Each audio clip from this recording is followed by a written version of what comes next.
Hello hello everyone, সবাই কেমন আছেন? ঘরকন্যা আরও একটি নতুন ভ্লগে আপনাদের সবাইকে স্বাগত জানাই। তো এইগুলো দেখো আঁশফল এখনও পাকেনি, তো দেখছিলাম আমি খেয়ে দারুণ এখনও মিষ্টি, তো পাকলে আরও সুন্দর মিষ্টি হবে। তো বিকালবেলার দিকে আমি বৌদিদের বাড়ি এসেছিলাম, আর বৌদিদের বাড়ি যে আঁশফলের গাছ আছে আমি এর আগে জানতাম না, তো এই ফার্স্ট টাইম দেখলাম। আঁশফলগুলো এখন কাঁচা, তাও মিষ্টি দারুণ, পাকলে আরও সুন্দর মিষ্টি হবে। তো এখন বসে আমি আর বৌদি গল্প করছি। মুগলি শত্রুতা আছে, যেই ক্যামেরাটা বন্ধ করলাম সাড়া দিল, আবার যে ক্যামেরাটা অন করলাম আর সাড়া দিল না। মুগলি হচ্ছে বৌদির গরু আছে, গরুর বাছুরের নাম মুগলি, তো বৌদির ডাকলে সাড়া দেয়। তো আমি যতক্ষণে ক্যামেরাটা অন করছি ততক্ষণ সে সাড়া দিচ্ছে না, যখন ক্যামেরাটা অফ করে দিচ্ছি তখন সে সাড়া দিচ্ছে। তো এই নিয়ে একটু হাসছিলাম। আর এই নারকেলগুলো দেখো কত বড় বড় নারকেল, একটা নারকেল অনেক বড় বড়। তো এই নারকেলগুলো হচ্ছে আন্দামানের নারকেল, আমার বাবা আন্দামান থেকে এসেছে আর এই নারকেলগুলো এনেছে। এরকম বড় বড় সাইজের নারকেল কিন্তু আমাদের এখানে দেখাই যায় না। বন্যে সেখানে মাছের দড়িটা ধরে টানছে, কিন্তু এত ভয় পাচ্ছে যে ও মানে তোলার সাহসই পাচ্ছে না।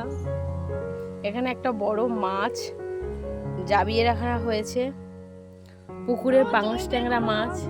ভয় লাগছে?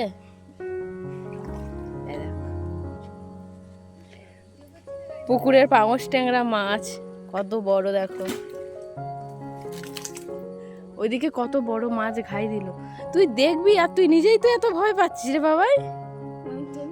আর না আর না, কত ধরে টানছি। চলো এদিকেই দেখো আমার মা মাটির উনুন তৈরি করেছে। কত সুন্দর করে আমার মা মাটির উনুন বানাতে পারে, অনেক কিছুই আমার মা পারে, যেমন আসন বুনতে পারে, আর অনেক কিছুই পারে। তবে আমি আমার মায়ের মেয়ে হয়ে আমি কিন্তু এইসব কিছুই পারি না। তো মাকে এটাই বলছিলাম, মা আমারও একটা এরকম সুন্দর দেখে উনুন তৈরি করে দেবে ঘর হলে। আর এদিকে দেখো কাকু আর ভাই মিলে দুজনে মিলে ডাব পাচ্ছে। কাকু গাছে উঠেছে আর ভাই লাঠিটা এগিয়ে দিচ্ছে, ডাব পাড়া হবে। এখন ডাব খাবো, আমরা তো ডাব খাই, কেনা ডাব খাই, একটা ডাব 60 টাকা 70 টাকা নেয়, তবে ঘরে গাছের আজকে ডাব খাবো। তো কাকু পাচ্ছে, আর সমস্ত ডাবগুলো যে পাচ্ছে সব জলে পড়ে যাচ্ছে। তো এই হচ্ছে, এখন আমরা সবাই মিলে মজা করে ডাব পাড়ছিলাম। চারিদিকটা দেখো শুধু সবুজে সবুজ, সবুজে পুকুর পাড়টা ঘেরা, আর এত সুন্দর লাগছিল দেখতে। আর তার সাথে এই যে ডাব পাড়ার মজাটাই আলাদা। এই যে ডাব একটা পড়লো, ওই যে ভাই গুড়িয়ে নিল, আর কয়েকটা সেগুলো সব জলে চলে গিয়েছে।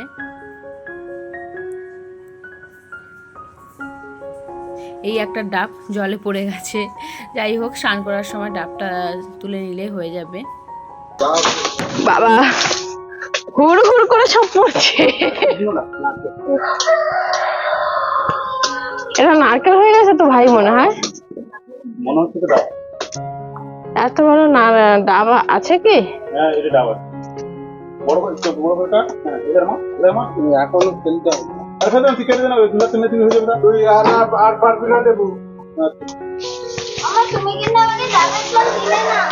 ওই তো মামা কাটছে, এইটা খাবে। তুই যদি খাবি একটা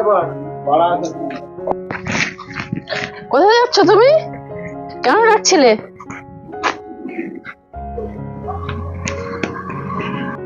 কাল সন্ধ্যাবেলা তো বৌদি মুগলি ডাকলো, সে তো সাড়া দেয়নি, তাই এখন বৌদি মাঠে যাবে গরুগুলোকে আনতে আর গাই দুইবে। তো ওই জন্য আমাকে ডেকে নিয়ে যাচ্ছে, মাঠে যাব আমি কিছু ভিডিও শ্যুট করব বলে। বিয়ের আগে থেকে বৌদির সাথে বন্ডিংটা কিন্তু আমার বেশ ভালোই ছিল, সব সময় দুজনে মিলে গল্প করতাম, আড্ডা দিতাম। তবে বিয়ে হয়ে যাওয়ার পরে সেই আড্ডাটা সবসময় হয় না, তবে মাঝে মাঝে ফোনে তো কথাই হয়। তবে যখনই আসি তখনই কিন্তু আমাদের আড্ডাটা কমে না। আর জানেন তো, বিয়ের আগে বর্ষাতে এরকম মাঠে জল জমতো, আমি আর বৌদি মিলে মাঠে চলে যেতাম ছেগুর জাল নিয়ে মাছ ধরতে, আর সেই মাছগুলো ঘরে এনে পুকুরে ছেড়ে দিতাম। ওই যে বৌদির বাছুর, বৌদির ডাকলে কি সুন্দর সাড়া দেবে, দেখো ডাকো বৌদি, মুগলি, কি সুন্দর। মাছ ধরে যাবি? হ্যাঁ মুগলি, মুগলি। তুলো গাছ, তুলো পড়ে আছে, এই দেখো কত। আর ডাকবে না, তোমাকে দেখে নিয়েছে না, আর ডাকবে না। মুগলি, মেঘ ডাকছে বৌদি।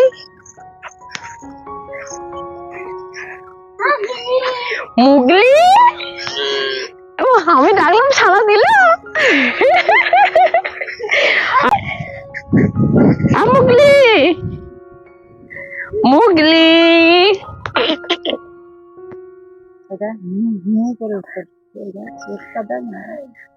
মুগলি, মুগলি, মুগলি, ডাক সাড়া দাও। মুগলি, আসো। মুগলি। মানুষের ডাক আর বাছুরের এই মিষ্টি সাড়া সবচেয়ে সুন্দর এবং খাঁটি ভালোবাসা। এ যেন এক অপূর্ব মুহূর্ত। খুদে বাছুরটির এই অদ্ভুত মায়াবী সাড়া মনে করিয়ে দেয় ভালোবাসার ভাষা, যেটা বোঝার জন্য কোনো শব্দেরই প্রয়োজন হয় না। কি সুন্দর করেই না সাড়াটা দিল।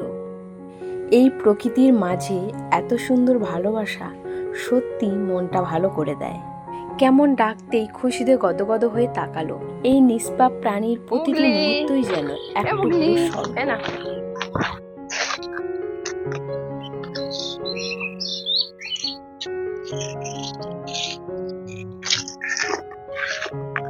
এক ডাক এক সাড়া, আর তার মাঝে লুকিয়ে আছে নিখাত নিষ্প্রাণ ভালোবাসা। এই ভালোবাসাটা কিন্তু সবাই বুঝতে পারবে না, যার বোঝা সে ঠিক কিন্তু বুঝে যাবে। ও কিন্তু আমাকে চেনে না, তাও দেখো আমি কলা পাতা এনে দিলাম, ডাকছি, সে খাচ্ছে। ওদের গলায় হাত দিলে না ওদের একটু আরাম লাগে। আমাদের বাড়িতেও গরু ছিল, আমি ওরকম গলায় হাত দিতাম, আমার বেশ ভালো লাগতো।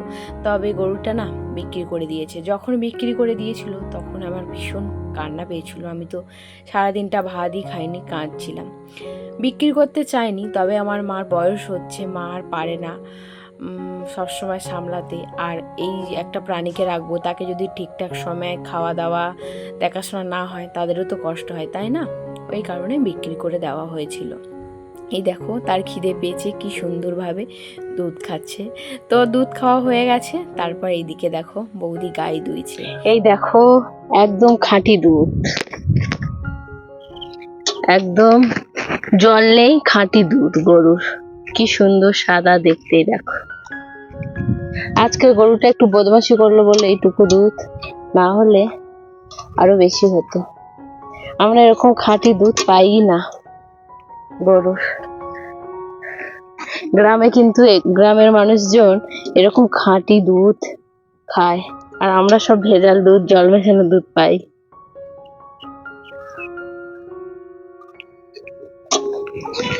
আজ সকালে এই দুধটা দিয়ে আমি আম মুড়ি খেয়েছি, তোমার গরুর খাঁটি দুধ দিয়ে। তারপর এদিকে দেখো আমি বাড়ি চলে এসেছি, আর বাড়ি আসার পরে দেখি বাবা মাছ ধরেছে। কত মাছ পড়েছে জাল ভর্তি, তবে সব মাছ ছোট। এতগুলো যে মাছ পড়েছে, একটাও মাছ মানে নেওয়া হবে না, সব ছেড়ে দেওয়া হবে। ছোট ছোট তো মাছ, এই ছোট ছোট মাছ নিয়ে আর কি হবে? একটু মাছগুলো না বড় হলে খাওয়া যাবে না। তো বাটা মাছগুলো নেওয়া হয়েছে, আর যেগুলো কাতলা মাছ সেগুলো ছেড়ে দেওয়া হয়েছে। তারপর এদিকে দেখো বাচ্চাদের মতো আমি পুকুরে সাঁতার কাটছি, আর নিজের মতো করে আনন্দ করে খেলা করছি। উপর থেকে কখন যে আমার ভিডিও করে নিয়েছে আমি জানিই না। পরে যখন দেখছি তখন ভাবলাম যাই হোক তোমাদের সাথে শেয়ার করা যাক। স্নান করার হাতে কিছু জামা কাপড় ছিল আমার, মায়ের, ঠাকুমার, বাবাইয়ের, সেগুলো আমি ধুয়ে নিচ্ছিলাম। পুকুরে না জামা কাপড় ধুয়ে শান্তি, জলের তো অভাব নেই। তারপর এদিকে দেখো দুপুরে খেতে চলে এসেছি। ভেন্ডি কাঁকড়া দিয়ে একটা তরকারি হয়েছে। আর সকালবেলা যে মাছটা দেখালাম পুকুরে যাওয়ার ছিল, পাঙস ট্যাংরা, পুকুরেরই পাঙস ট্যাংরা, নদীর না। তো সেই মাছটা ঝাল করেছে। তো মাছটা কিন্তু খেতে ভীষণ টেস্টি ছিল, আর এখন আমি সেই মাছটা খাচ্ছি। আমি নর্মালি পাঙস ট্যাংরা মাছ খাই না, তবে মা বললো এটা পুকুরের, ওই কারণে খাচ্ছি। নদীর হলে তো একদমই খেতাম না। মাছটা যেমন খেতে ভালো, তার সাথে মায়ের হাতের রান্না কোনো তুলনা নেই, দুর্দান্ত হয়েছিল। খেয়ে দিয়ে আমরা সকলে মিলে রেডি হয়ে পড়েছি, একটা জায়গায় যাচ্ছি। কোথায় যাচ্ছি পুরো ব্লগটা দেখতে থাকুন, বলছি। তো বাড়িতে মা, ঠাকুমা, বড় ভাই থাকবে আর আমরা সবাই মিলে বেরোচ্ছি। তো এইদিকে মারা আমাদের এগিয়ে দিচ্ছে আর সবাই কিন্তু রাস্তার উপরে এগিয়ে গেছে। আমি সবার শেষে ছিলাম, এখন হেঁটে হেঁটে যাচ্ছি। সকালে খাওয়া দাওয়াটা একটু তাড়াতাড়ি করে নিয়েছিলাম, নিয়ে একটু রেস্ট নিয়েই বেরিয়ে পড়েছি। আর এদিকে দেখো আমার দাদু, কাকু, বাবা, দাদা সবাই যাচ্ছে। তো সবাই মিলে কিন্তু যে যার বাইকে করেই যাচ্ছি, কোনো গাড়ি আর ভাড়া করা হয়নি, যেহেতু সকলেরই গাড়ি আছে, আমাদেরও গাড়িটা এনেছি, তাই যে যার গাড়িতে করে চলে যাওয়া হচ্ছে, না হলে একটা টোটো ভাড়া করতে হতো আর কি। সবাই মিলে একটা জায়গায় যাচ্ছি, আনন্দ তো একটু হচ্ছিল, একটু মজাও লাগছিল যে একসাথে এরকম সবাই মিলে অনেক দিন হলো বেরোনো হয়নি। তো আজকের সেই সুযোগটা এসেছে। আর এদিকে যে যার গাড়িতে কিন্তু আমরা উঠে পড়েছি। আর এদিকে এই যে আমরা মানে রাস্তায় অনেকটা এগিয়েও এসেছি। আর দেখো রাস্তার দুপাশে শুধু সবুজ গাছপালা আর গাছপালা। এত গাছপালা আছে বলে প্রাকৃতিক হাওয়াটা কিন্তু এদিকে পাওয়া যায় বেশ ভালো। আর আমরা যেখানে থাকি প্রাকৃতিক হাওয়া তো পাই না, কারণ গাছপালা না থাকলে প্রাকৃতিক হাওয়াটা কিভাবে পাবো।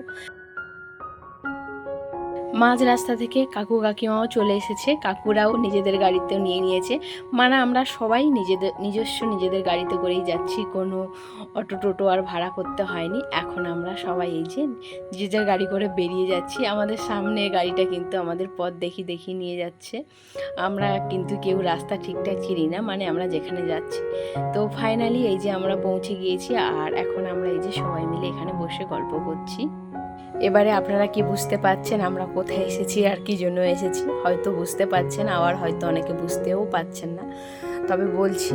তবে আমরা একটু বেরিয়েছিলাম বাইরেরটা একটু ঘুরবো বলে, একটু গল্প করবো বলে। তবে এমনই দুর্ভাগ্য যে হঠাৎ করে বৃষ্টি নেমে এসেছে। বৃষ্টি এসেছে মানে সে ভীষণ জোরে বৃষ্টি এসেছে, আর তো আমরা বেরোতেই পারিনি। তারপর বিকেলের দিকে একটু বৃষ্টি কমতে, মানে এখনও বৃষ্টি হচ্ছে পিটপিট করে, সেই যে খুব জোরে হচ্ছিল সেইটা হচ্ছে না। তারপর তাড়াতাড়ি করে বেরিয়ে পড়লাম, কারণ পরে যদি আরও খুব জোরে আসে। তবে আজ আমরা এসেছিলাম আমার ছোট ভাইয়ের জন্য মেয়ে দেখতে। মেয়ে আমরা দেখে রেখেছিলাম, তবে দুটো পরিবার আজকের পরিচয় হলো, একটু কথাবার্তা হলো, সেই জন্য এসেছিলাম। তবে এমন দুর্ভাগ্য যে হঠাৎ করে বৃষ্টি এসে পুরো চারিপাশটা খারাপ করে দিল। আর এই দেখো রাস্তাটা পুরো ফাঁকা শুনশান, আর দুপাশে কি সুন্দর সবুজ সবুজ বাবলা গাছ, এই গাছগুলোকে বলে বাবলা গাছ। আর কি ভালো লাগছিল, মাঠেও জল জমে গেছে। তবে আজ এটুকুই, দেখা হবে পরের ব্লগে।